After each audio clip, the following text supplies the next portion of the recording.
আপনাদের উপরে নির্ভর করে যে এতদিন যে আমরা পরিশ্রম করলাম, 17 বছর ধরে যে ভোটের জন্য লড়াই করতেছি, এই ভোটটার জন্য লড়াই করতেছি।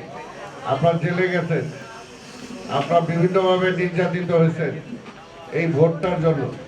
আমরা এই ভোটটা সম্পূর্ণভাবে নির্ভর করে ভালো হবে না খারাপ হবে সেটা আপনাদের উপরে। এটা বুঝতে পারছেন আপনারা?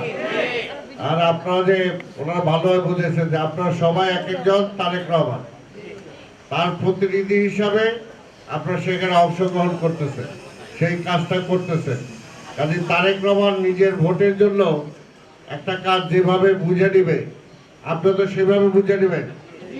আপনার যদি একটা ব্যাপার হতো আপনি বুঝে নিতেন না, ঠিক এইভাবে আপনি যেভাবে আপনারা বুঝাইছেন, ভাই বুঝাইছেন, আপনারা সেইভাবে বুঝে নিয়ে নির্বাচন যাতে রেজাল্টটা আমরা নিয়ে আসতে পারি।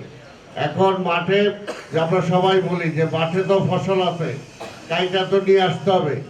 নিয়ে আসার সময়টায় দায়িত্বটা কিন্তু আপনাদের।